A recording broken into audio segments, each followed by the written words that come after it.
Oke, baik. Assalamualaikum warahmatullahi wabarakatuh. Teman-teman semua, pada siang hari ini kita akan melanjutkan materi perkuliahan kita, yaitu untuk mata kuliah otomasi industri.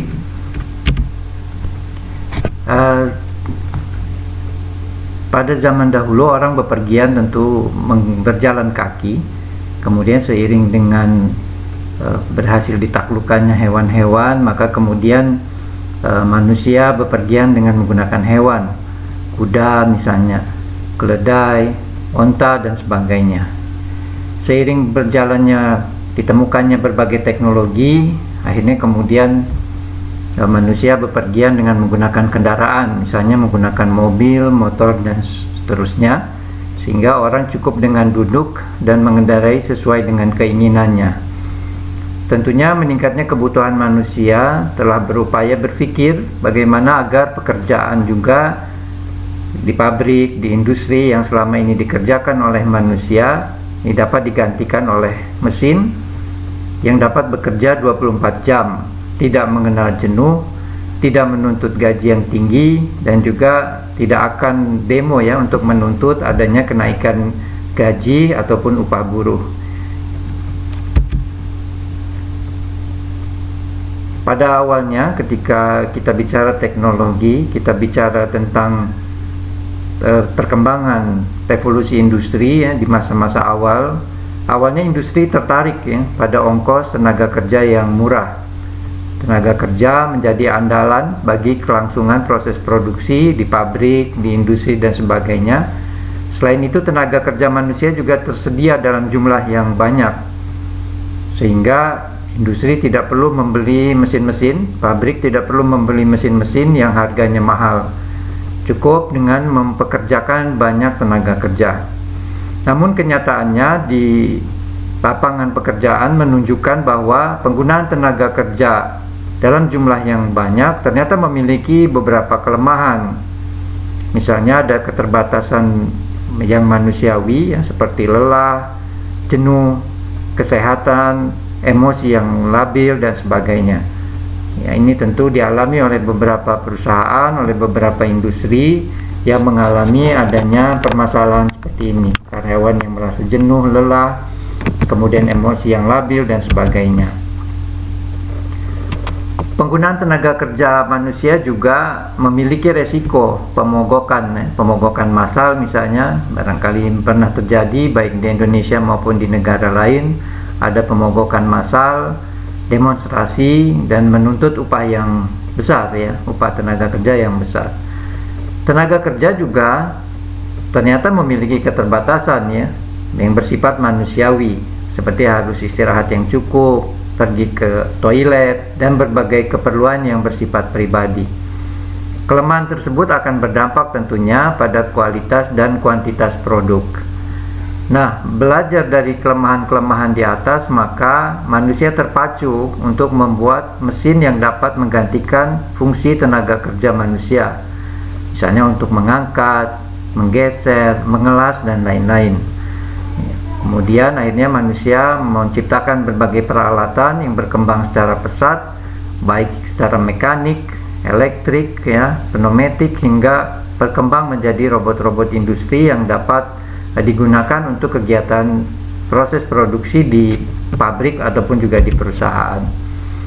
Nah, istilah robot ini berasal dari Rusia.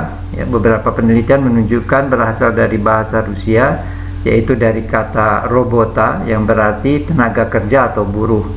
Kemudian di awal abad ke-20, ilmuwan Cekoslowakia ini memperkenalkan istilah robot dengan membuat seperangkat mesin yang diberi nama Rossum Universal Robots. Menurut National Bureau of Standard, robot adalah aplikasi. Jadi ada juga yang mendefinisikan bahwa robot adalah aplikasi. Robot sebagian besar pada bidang industri bertujuan untuk meningkatkan produktivitas produksi. Jadi tujuan diciptakannya robot adalah untuk meningkatkan produktivitas produksi. Robot dapat digunakan secara rutin terus-menerus tanpa merasakan kebosanan atau digunakan pada lingkungan yang sangat berbahaya, sehingga robot dinilai lebih efektif lebih efisien ya, karena dia tidak merasa bosan, tidak merasa jenuh ya, dapat bekerja 24 jam. Kemudian juga dapat dipekerjakan atau digunakan pada lingkungan kerja yang sangat berbahaya, sehingga robot kemudian dapat menggantikan peran manusia.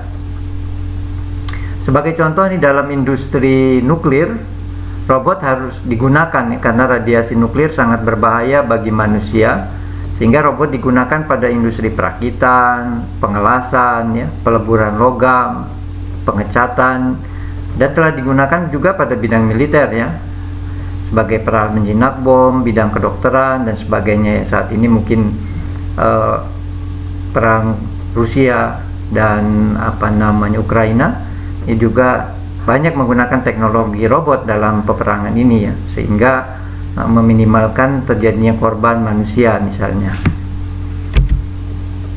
Nah, pemanfaatan teknologi otomasi pada proses produksi ini meliputi bidang yang luas ya. Jadi saat ini kita menggunakan banyak teknologi otomatis ya, otomatisasi dan sebagainya, yang artinya dapat dikerjakan dengan tetap di bawah kendali manusia dengan menggunakan teknologi informasi, teknologi robotik dan sebagainya.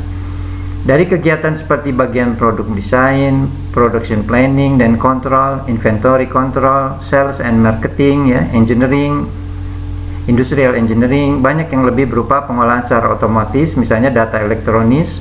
Sedangkan teknologi otomasi yang banyak diterapkan adalah dalam bidang produksi ya. Jadi ketika kita bicara tentang pengolahan data secara elektronik, itu juga sudah masuk dalam otomasi ya. Artinya penggunaan teknologi sehingga kita bisa memperoleh data dalam waktu yang singkat. Misalnya kita bicara tentang bagian sales dan marketing ya, kita bisa memperoleh data secara cepat, misalnya tentang sebuah produk ya, baik yang dihasilkan oleh kita maupun oleh pesaing kita, maka datanya bisa kita peroleh secara otomatis dengan menggunakan teknologi informasi misalnya.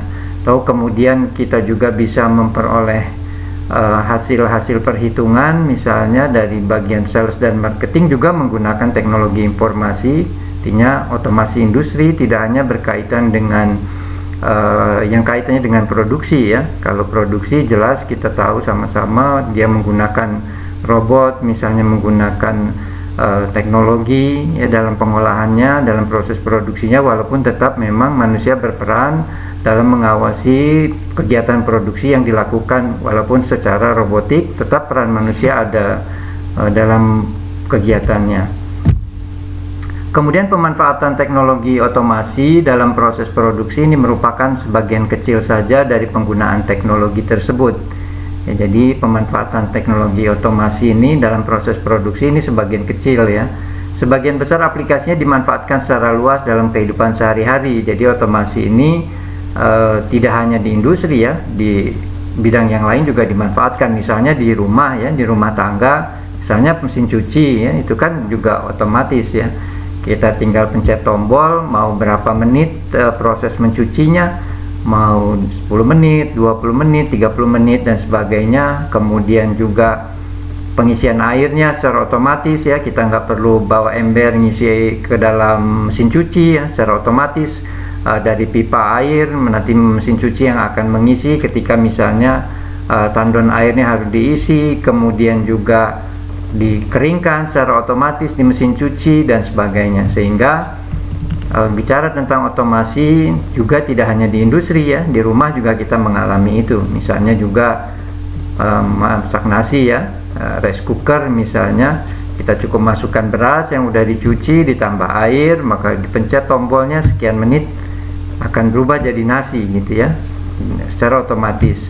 Atau juga mungkin setrika ya, ini ada gambar setrika juga secara otomatis ya, kalau dia sudah panasnya melebihi dari batas dia akan berhenti atau mati, kemudian nanti setelah berapa menit akan menyala kembali, bisa tetap digunakan ya. Jadi artinya otomasi industri tidak hanya terjadi di pabrik, di industri, tetapi juga terjadi dalam kehidupan kita sehari-hari ya, termasuk mungkin handphone yang kita pegang itu juga bagian dari otomasi ya. Secara otomatis kita bisa bicara dengan orang yang ada di Papua dengan video call ya, kemudian mengadakan rapat menggunakan Zoom meeting atau Google Meet ya, perkuliahan juga seperti itu ya. Ini juga bagian dari otomasi. Jadi otomasi industri itu hanya sebagian kecil saja dari penggunaan teknologi ya.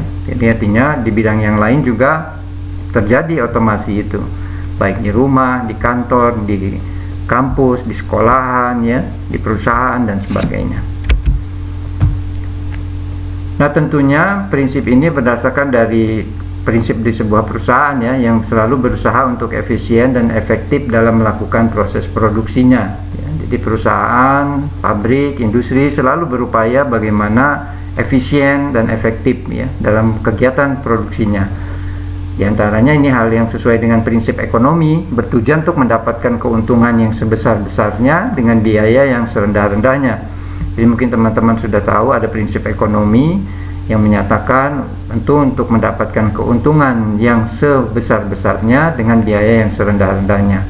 Salah satunya yaitu dilakukan oleh perusahaan adalah dengan cara mengurangi biaya produksi ya, untuk meningkatkan keuntungan, menambah keuntungan yang sebesar-besarnya.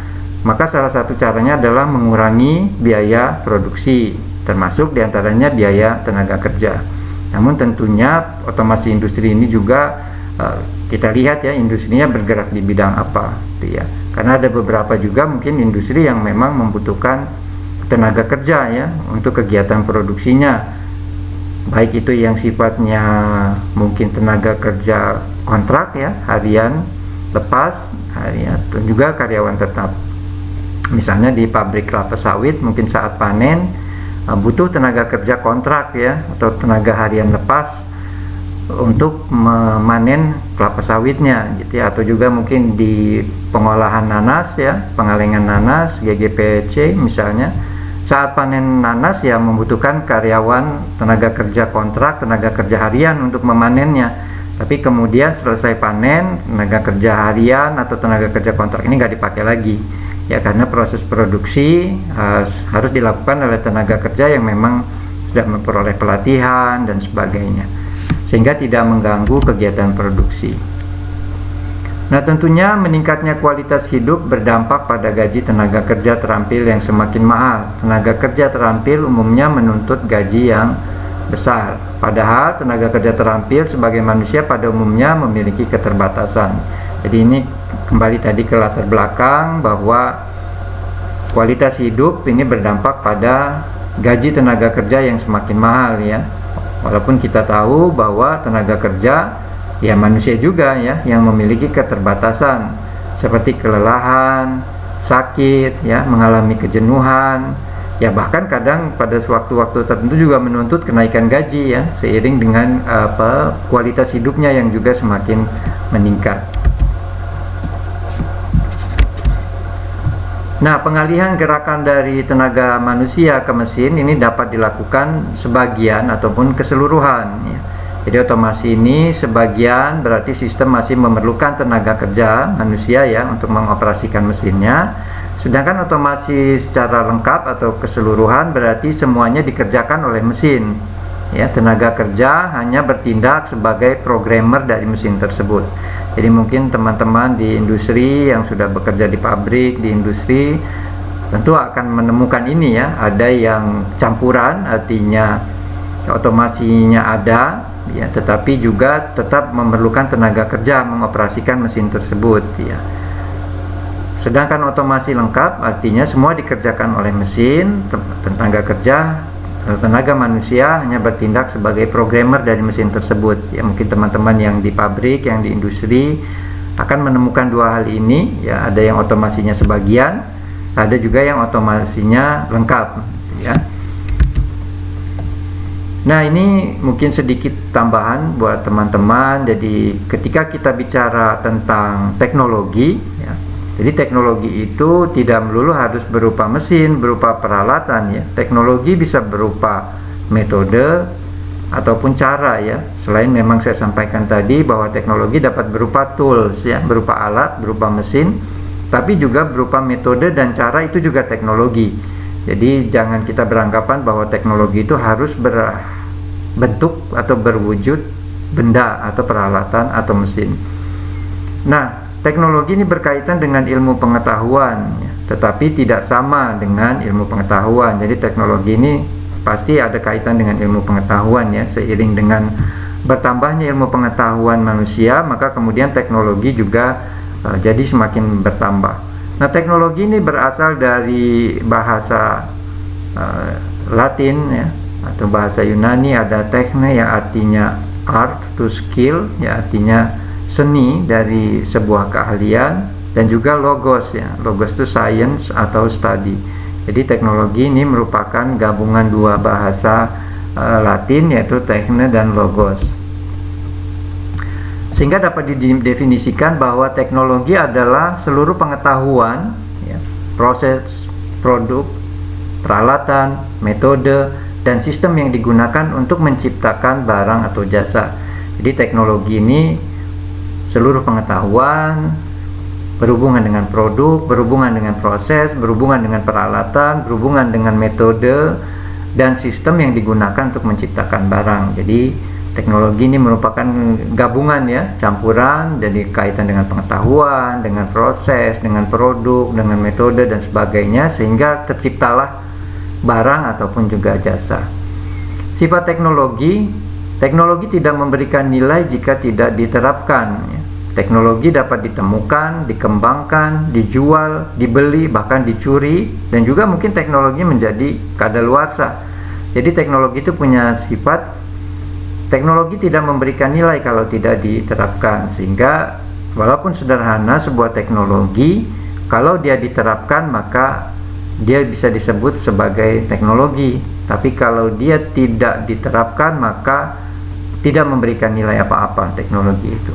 Sehingga teknologi dapat ditemukan ya, dikembangkan, dijual, dibeli, dicuri, dan menjadi kadaluarsa ya. Mungkin teman-teman semua tahu bahwa ada teknologi terbaru ya, yang benar-benar baru ya, artinya ditemukan, tetapi juga ada yang dikembangkan. Jadi teknologi itu sebelumnya sudah pernah ada, kemudian disempurnakan, diperbaiki ya, ini maksud dikembangkan ya. Kemudian teknologi juga bisa dijual ya. Atau juga kita karena tidak mampu menciptakan teknologi itu, karena keterbatasan dan sebagainya, kita bisa membeli. Atau ada juga yang dicuri teknologinya ya, dan juga ada kadaluarsa. Jadi teknologi pada satu saat mungkin menjadi kadaluarsa gitu ya, sudah tidak bisa digunakan lagi karena perkembangan zaman, perkembangan teknologi, sehingga menjadi kadaluarsa. Itu merupakan sifat dari teknologi. Kemudian selanjutnya ada komponen teknologi. Ya, menurut pandangan umum, ini teknologi ini paling tidak ada tiga komponen teknologi. Itu ada hardware, ada software, dan ada brainware. Ini minimal ada tiga yang menyatakan. Pertama kita bicara tentang hardware ya, jadi teknologi yang keras. Jadi misalnya kalau teman-teman menggunakan laptop ya, sekarang sudah komputer CPU mungkin sudah agak jarang, tapi ada juga yang masih menggunakan, maka ini disebut dengan hardware-nya, perangkat kerasnya ya. Kita bicara ada monitor, kita bicara ada keyboard ya, mungkin juga pakai mouse ya, itu masuk dalam hardware ya, perangkat kerasnya. Dan kemudian yang kedua software, perangkat lunaknya, aplikasi yang digunakan.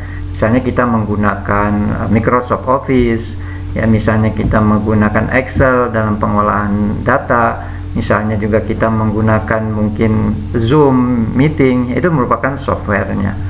Kemudian ada brainware. Brainware ini berhubungan dengan manusia ya, artinya ada penggunaan kemampuan manusia ya, atau otak manusia dalam menggabungkan antara hardware ya, antara perangkat keras dan software dengan perangkat keras ini lunak, tetap membutuhkan otak manusia.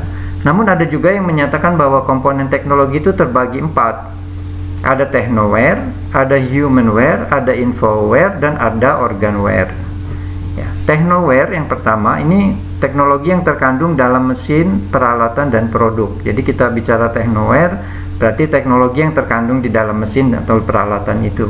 Kemudian humanware ya, berkaitan dengan dalam diri manusianya, seperti pengetahuan, perilaku, keterampilan, dan sebagainya. Ini masuk dalam humanware. Kemudian ada infoware.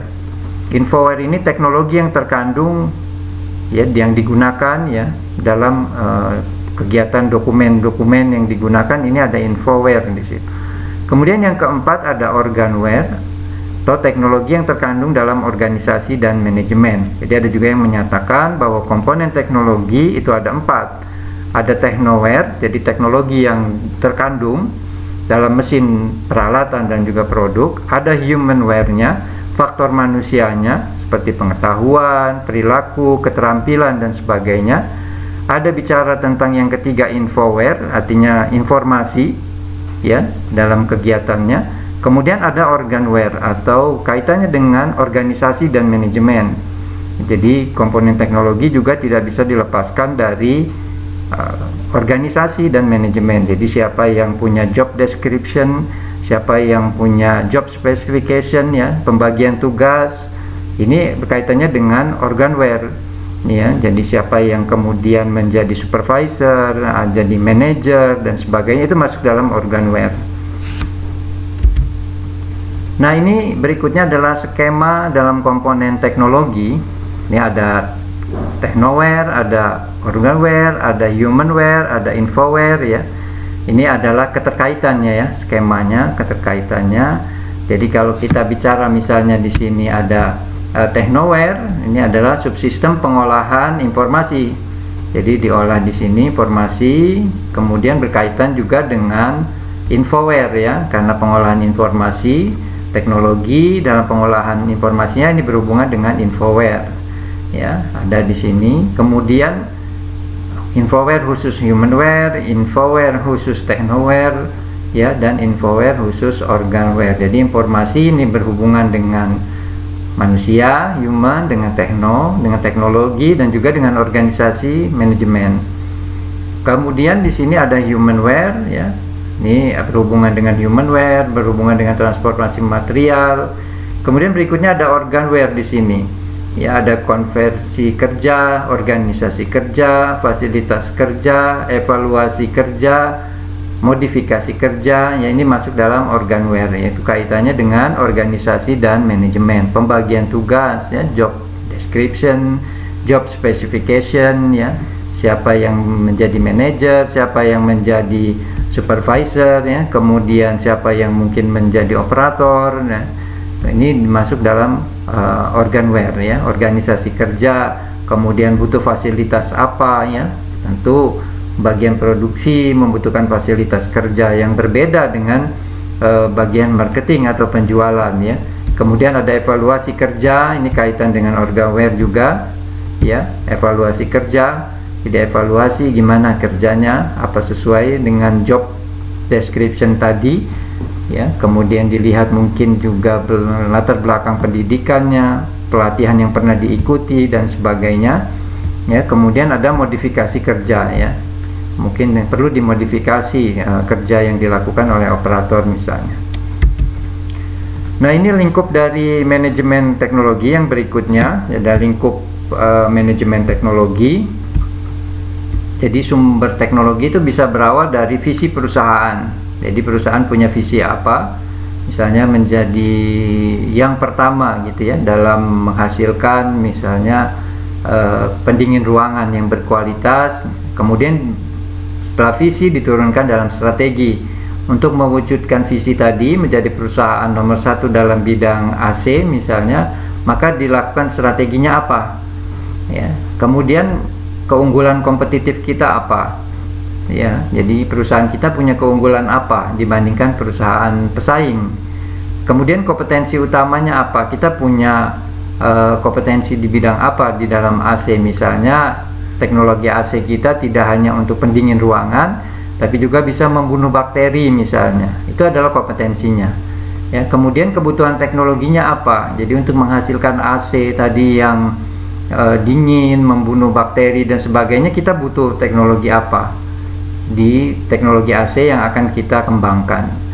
Nah, kemudian ada lingkungan juga di sini yang berpengaruh ya, ada pantauan teknologi, ada peramalan teknologi. Artinya ke depan teknologi ini akan seperti apa ya, maka akan kita ramalkan perkembangan teknologi ke depan seperti apa. Seperti saya sampaikan tadi, AC atau pendingin ruangan, mulanya mungkin hanya untuk membuat ruangan menjadi sejuk, menjadi dingin, tetapi kemudian seiring dengan teknologi, peramalan teknologinya, maka teknologi pendingin ruangan atau AC ini tidak hanya untuk mendinginkan ruangan, tetapi juga bisa untuk kesehatan, misalnya membunuh bakteri dan virus dan sebagainya. Kemudian masuklah ke sini menjadi pilihan teknologi. Jadi lingkungan juga kita perhatikan dalam lingkup manajemen teknologi. Kemudian terpilihlah pilihan teknologinya seperti apa. Kemudian ditambah juga dengan kemampuan teknologi perusahaan. Tentu perusahaan juga punya kemampuan teknologi ya untuk menghasilkan teknologi yang diinginkan. Nah, di sini kemudian pilihan teknologinya kita mau buat, kita mau beli, atau mungkin kita aliansi ya, kita bergabung dengan perusahaan yang lain yang memiliki teknologi yang kita butuhkan misalnya. Ya, seperti saya sampaikan tadi, misalnya kita mau menghasilkan pendingin ruangan yang tidak hanya bisa menyejukkan ruangan tapi juga bisa membunuh bakteri dan virus. Ya, kita lihat teknologinya kita punya nggak gitu. Bisa kita buat. Kalau memang nggak mampu kita membuatnya, mungkin kita harus membeli teknologinya dari perusahaan lain ya, atau mungkin dari peneliti yang sudah menemukan teknologi itu, atau mungkin kita aliansi ya, kita bergabung. Kita gabung kerjasama ya untuk menghasilkan produk tersebut. Nah, kalau memang berkaitan dengan membuat ya, kita buat sendiri, kita mampu, punya teknologinya, SDM-nya kita punya, maka ini masuk dalam manajemen inovasi ya. Kita inovasi membuat pendingin ruangan yang tidak hanya menyejukkan tapi juga bisa untuk kesehatan. Artinya kita buat di sini manajemen inovasi. Tapi kalau kita memilih untuk aliansi, bergabung, kerjasama dengan perusahaan lain, maka masuk ke dalam pilihan ini, itu manajemen aliansi, bergabung ya. Tinggal kita lihat, tinggal dihitung, ini aliansinya seperti apa. Apakah cukup di level manager, atau mungkin harus bergabung di level supervisor, di level operator juga harus bergabung, dua perusahaan, dan sebagainya. Ini masuk dalam manajemen aliansi. Kemudian kalau kita mau membeli teknologinya, ya ini tentu kita harus lihat juga transfer teknologinya seperti apa ya. Manajemen perpindahan teknologinya ini juga harus diperhatikan ya, harus dibuat rancangannya. Seperti misalnya kita mau membeli ya di pesawat tempur, kita beli dari Perancis misalnya, kemarin dari Menteri Pertahanan memilih Perancis teknologinya untuk pesawat terbang, maka ini harus dilakukan manajemen perpindahan teknologinya, karena mungkin selama ini kita pakai pesawat tempur F-16 dari Amerika, misalnya Amerika Serikat, sekarang kita harus membeli teknologi dari Perancis. Tentu ada perbedaan ya, perbedaan mesin, perbedaan suku cadang dan sebagainya, sehingga manajemen perpindahan teknologinya atau transfer teknologinya ini harus kita perhatikan juga, harus dibuat skenarionya, harus dibuat perencanaannya. Nah, kemudian selanjutnya dievaluasi. Dari pilihan-pilihan itu semua tentu harus dievaluasi ya, teknologinya, efektifnya, dan dampaknya seperti apa. Ya, jadi setelah mana pilihan yang akan kita ambil, apakah kita akan membuat ya, kita buat skenarionya, rancangannya, perencanaannya kalau kita memilih untuk membuat teknologi itu, atau kalau kita harus bergabung aliansi, maka kita harus juga memperhatikan skenarionya ya, perencanaannya seperti apa. Demikian juga kalau kita memilih untuk membeli, itu pun sama, perpindahan teknologi atau transfer teknologinya juga harus kita perhatikan, sehingga efektif dan dampak terhadap teknologi baru yang kita akan pilih, mau membuat, mau membeli atau bergabung, maka itu efektif ya, dan memberikan dampak yang positif bagi perusahaan. Maka pertimbangan teknologi ini harus menjadi bagian dari perencanaan dan strategi perusahaan atau strategi bisnis ya. Jadi pertimbangan teknologi harus kita perhatikan juga, karena teknologi yang ada di perusahaan dapat menjadi basis kekuatan atau bahkan sebaliknya menjadi sumber kelemahan bagi perusahaan ya. Jadi pertimbangan teknologi ini juga harus diperhatikan kaitan dengan strategi perusahaan atau strategi bisnis perusahaan. Karena bisa jadi itu menjadi sebuah kekuatan, tetapi juga bisa jadi sumber kelemahan bagi perusahaan apabila pertimbangan teknologi tidak cermat dilakukan.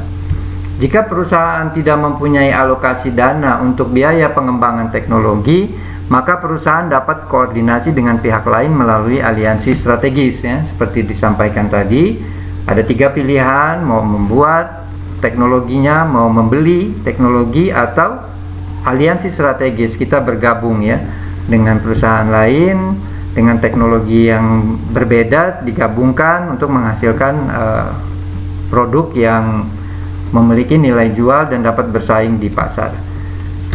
Baik teman-teman, saya kira itu saja materi yang saya sampaikan. Terima kasih atas perhatiannya. Assalamualaikum warahmatullahi wabarakatuh.